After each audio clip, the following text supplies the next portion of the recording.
Deputy Energy Minister Herbert Krapper has said Ghana is on track to provide universal access to power by 2024. He made this statement during a panel discussion at a recent G20 India 2023 Energy Transition Working Group event in the Indian city of Goa on the theme Powering Progress in the Global South, Accessible and Affordable Clean Energy for All. He noted that following the United Nations Climate Change Conference COP26 in Glasgow, Scotland, the Ministry of Energy made a courageous move to build the country's energy transition framework, which was announced in Egypt during COP27. The Deputy Minister stated that Ghana's installed energy capacity has reached 5,367 megawatts, with solar energy accounting for 3.2% of total installed capacity. He stated that the country will attain 1,350 megawatts of installed contemporary renewable energy capacity in the mix by 2030 in accordance with the Renewable Energy Policy aim.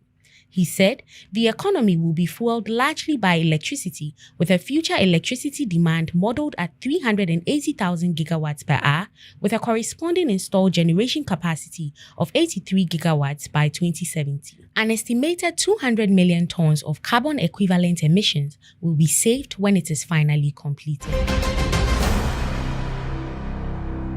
The independent power producers of Ghana have said they expect government to allocate some funds to assist the Electricity Company of Ghana clear all outstanding debts owed them in the 2023 mid-year budget review statement.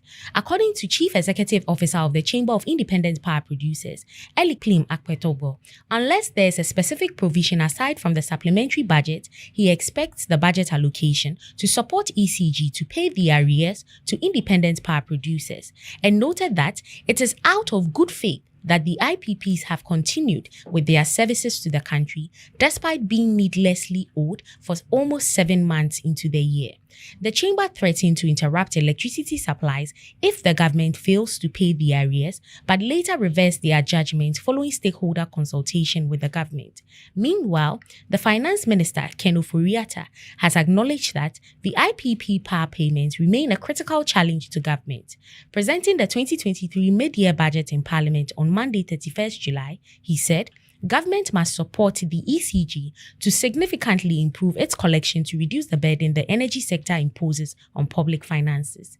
He indicated that the Energy Sector Recovery Plan has been updated and called for all to support its implementation to bring the sector towards a sustainable path. President of Uganda, Yoweri Museveni, has held bilateral talks with the President of Russia, Vladimir Putin, at the Russia-Africa Summit in the Russian city of St. Petersburg. He proposed that Russia establish a policy to oppose importing raw materials from Africa and instead collaborate with Africans to add value to their raw commodities. In this respect, he has extended an invitation to Russia to show interest in a range of economic prospects in the industries of oil and gas, space research, agricultural production, and pathogenic economy. Some government representatives from Europe, Africa, South America, and Oceania who are committed to halting climate change have demanded for the end of the fossil fuel age and the shift to a world powered by renewable energy.